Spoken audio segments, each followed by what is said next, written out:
sábado de manhã. E os sábados aqui em casa são muito especiais. É o dia em que nós passamos um tempo gostoso em família, que nós fazemos coisas diferentes, que nós vamos na igreja. É um dia muito especial. E nesse sábado, como todos os outros, começou tudo bem, exceto pelo fato de que meu filho acordou às 4 da manhã e ele não voltou a dormir mais. Nós sabíamos que provavelmente aquele seria um sábado um pouquinho diferente, porque ele não havia dormido. Pois bem, nós fomos para a igreja e logo que começou as atividades com as crianças, cantando, brincando, ele começou a chorar. E o que ele estava dizendo? Eu quero dormir com o papai à noite. E chorava, e chorava, e chorava. Sabe por que do choro ao dizer esta frase? Porque nós havíamos combinado com ele antes de sair de casa que se ele tivesse um bom comportamento durante aquele dia, à noite ele ia poder dormir com o papai, que ele ama dormir com o pai, porque eles brincam antes de dormir, é toda uma experiência que ele tem quando ele tem esse momento com o pai. E ele queria muito isso. E ele sabia que por estar chorando, ele já teria perdido esse benefício. E quanto mais ele falava isso, mais ele chorava e mais eu ia me irritando. Porém, eu tentava me controlar, né? Eu tenho que dar o exemplo. Só que aquilo começou a aumentar, aumentar, aumentar e já não dava mais para ficar ali na classe com as crianças, porque ninguém conseguia ouvir nada, porque ele estava ali berrando, gritando. Eu peguei ele pela mão e tirei e fui para uma outra classe onde não havia ninguém. E lá eu falei para ele: "Você não vai dormir com o papai, porque você está chorando, você está fazendo errado e não foi isso que a gente combinou". E aí mais ele chorava e chorava e chorava. Até que depois de muito tempo, ele se acalmou e passou o resto do dia bem, como se nada tivesse acontecido. Mas e eu? Como eu me senti? Gente, eu me senti a pior mãe do mundo. Afinal, eu ensino os pais como se comportarem, como dar um bom exemplo, como lidar, como falar, como conversar com as crianças, como ter paciência. E eu havia perdido a minha paciência. Aí vem a pergunta que todos os pais fazem: o que fazer quando a gente faz isso? O que fazer quando a gente grita com as crianças? O que fazer quando a gente perde a paciência? O que fazer quando a gente se comporta de um jeito errado? Ai, gente, eu confesso para vocês que não existe perfeição na educação de filhos. O que existe é a vontade de sempre buscar querer fazer melhor e acertar. E aqui vai a dica mais importante que eu podia dar para vocês, que assim mudou a minha vida depois que eu entendi isso, é que existe uma estratégia que os pais precisam ter para que os filhos possam ser bem educados. Sabe qual é essa estratégia? Ela é tão simples, mas ela tem uma profundidade enorme. A estratégia se chama reparar. Como assim, Josi? Reparar o quê? Calma que eu vou te explicar. Gente, reparar nada mais é do que você assumir a responsabilidade pelo seu comportamento. Ai, como é difícil fazer isso. Porque quando acontecem algumas coisas, o que nós queremos fazer é jogar a culpa no outro. O que eu queria fazer? Eu queria jogar a culpa do meu comportamento no comportamento do meu filho, porque ele começou a chorar, ele começou a gritar, ele começou a fazer o escarcéu lá onde a gente estava. E aí o que eu fiz? Eu joguei a culpa do meu comportamento nele.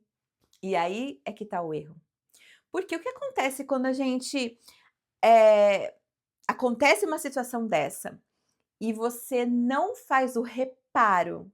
O que seria o reparo? O reparo acontece toda vez que uma ruptura aconteceu.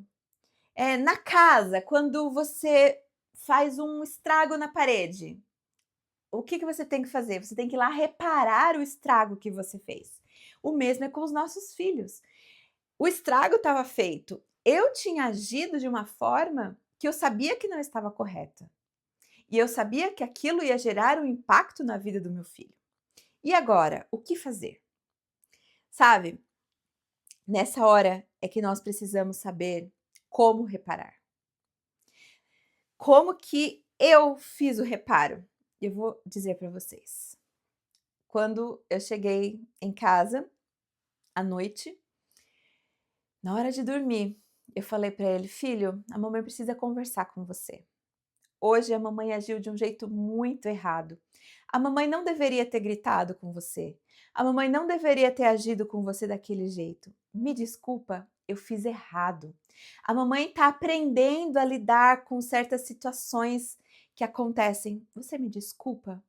Da próxima vez, a mamãe vai ser mais paciente e a mamãe não vai agir dessa maneira." Uau, isso é reparo! Gente, o que que eu fiz? Em vez de deixar o meu filho pensando que ele tinha feito algo errado, ele se culpando por ter feito a mamãe gritar, por ter causado todo um problema na classe, todo mundo deixou de prestar atenção porque ele estava chorando.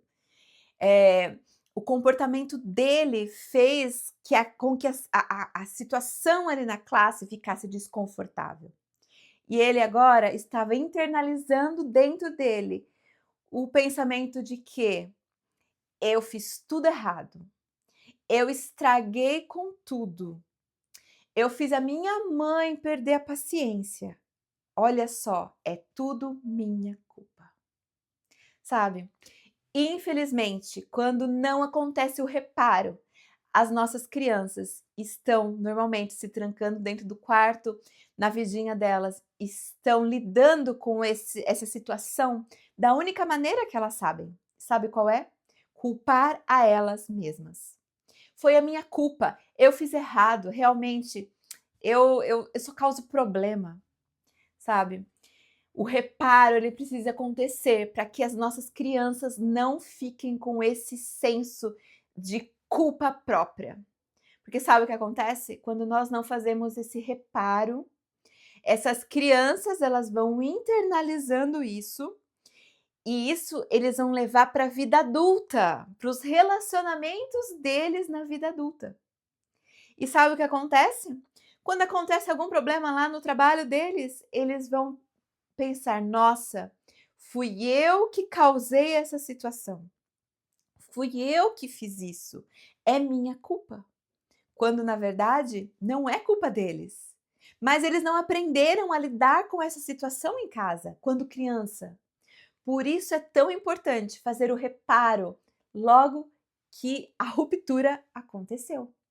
Porque pais que não fazem o reparo das situações que acontecem vão ter que ver os filhos da vida adulta não sabendo lidar com essas situações que eles vão ter que enfrentar. E eles vão ficar só se culpando e se martirizando por tudo o que acontece. E aí, como que você pode fazer o reparo?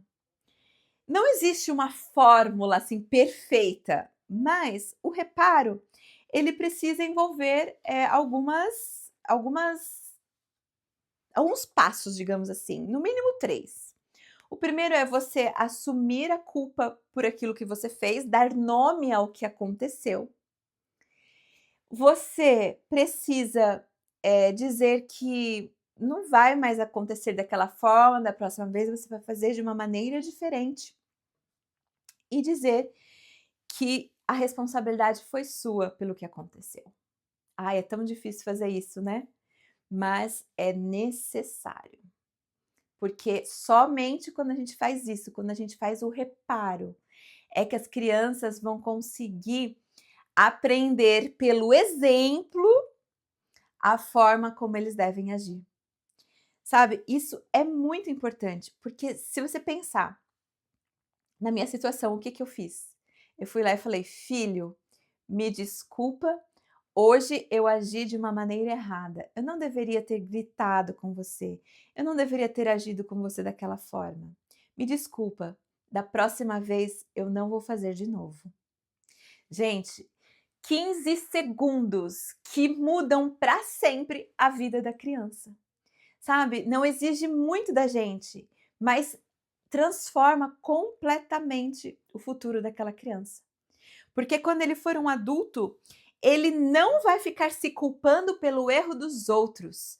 Ele vai saber assumir a responsabilidade pelo comportamento deles, porque ele aprendeu com você, ao ver você assumindo o seu comportamento diante das situações. Mas agora talvez você esteja pensando, tá, Josi, mas e qual que é a hora que eu vou ensinar para ele que o que ele fez é errado, que aquilo não é legal, que ele não pode fazer aquilo? Calma. Quando você vai lá, você faz o reparo do erro do que aconteceu, você abriu o coração do seu filho para ele te ouvir. Você não chegou lá brigando com ele, gritando, jogando a culpa nele.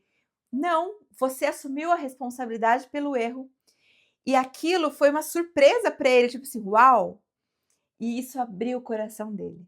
Agora, num outro dia, você pode conversar com ele e ele vai te ouvir. Por exemplo, o que aconteceu comigo? No dia seguinte, em outro momento, a gente estava lá brincando.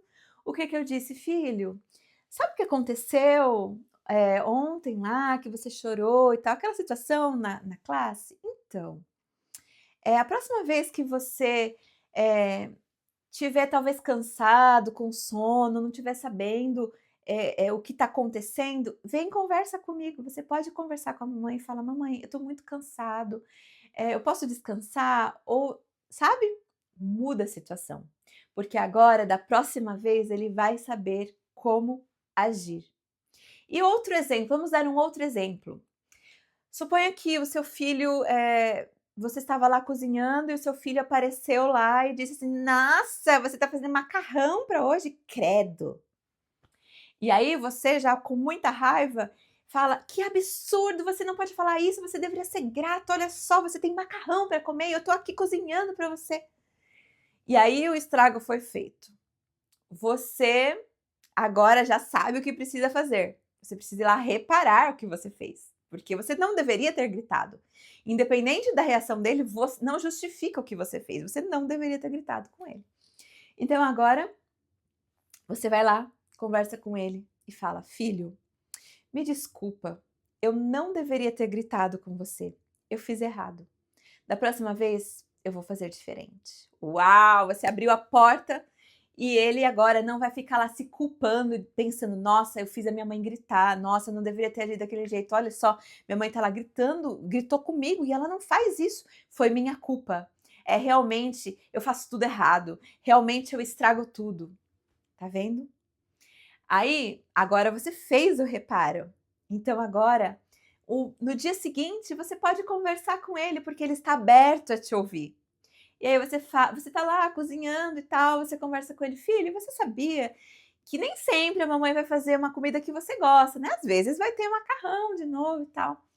Mas eu acho que um jeito mais agradável de você expressar o que você sente é dizendo assim: macarrão, mamãe, não é minha comida favorita". Isso é muito mais gentil e tá tudo bem você expressar o que você sente. Tá vendo a diferença? Você teve agora a oportunidade de ensinar ele e agora ele estava aberto para receber o ensinamento. Gente, reparar é fundamental. Mas talvez agora você tenha uma pergunta aí. Como assim reparar quando o filho já não é mais pequeno, não tem mais 4 anos? Meu filho já é grande, meu filho já está casado, meu filho já tem a vida dele. Eu não tenho mais como fazer reparos daquilo que eu fiz no passado. Eu quero convidar você a fazer um exercício rápido aqui comigo. Imagine que você está aí e recebe uma ligação agora e sei lá, o seu pai ou a sua mãe te ligando. Ou se você não tem mais os seus pais, você fazendo uma faxina, acha uma carta dos seus pais. E aí você, então, tem acesso ao que eles queriam te dizer. E na ligação, então, eles dizem: filho, eu tô ligando só para te dizer que eu estava aqui pensando sobre a sua infância, sobre o tempo que você era pequeno.